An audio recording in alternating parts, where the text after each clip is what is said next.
Naging epektibo ang pagpapatupad ng programang Revitalize Patrolya ng Bayan, Rizal Police Provincial Office sa mga barangay na naunang nagsagawa nito.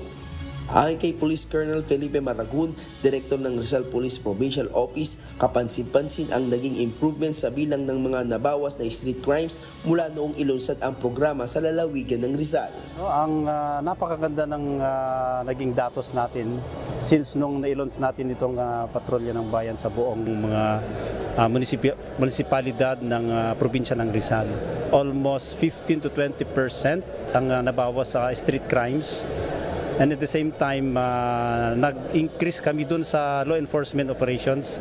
Para naman kay Barangay Captain Hills Wegay, malaki ang pag-asa na malutas ang kriminalidad kung may sasakatuparan ng naturang hakbang sa bawat barangay.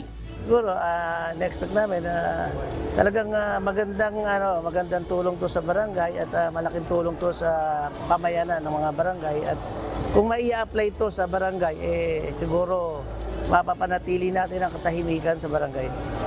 Ikinatuwa ng mga volunteer na kabilang sa mga force multipliers na maging kabahagi ng aktibidad na makatutulong sa komunidad.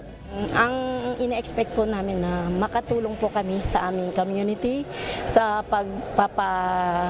pagpapapanatili ng peace and order sa aming barangay. At the same time, makatulong po sa tao at sa komunidad. Inaasahan naman na ngayong mga darating na buwan, mas magiging epektibo sa kabuuan ng pagpapatupad ng programa sa buong lalawigan. Jolitz Matangat, humahata sa balita ngayon.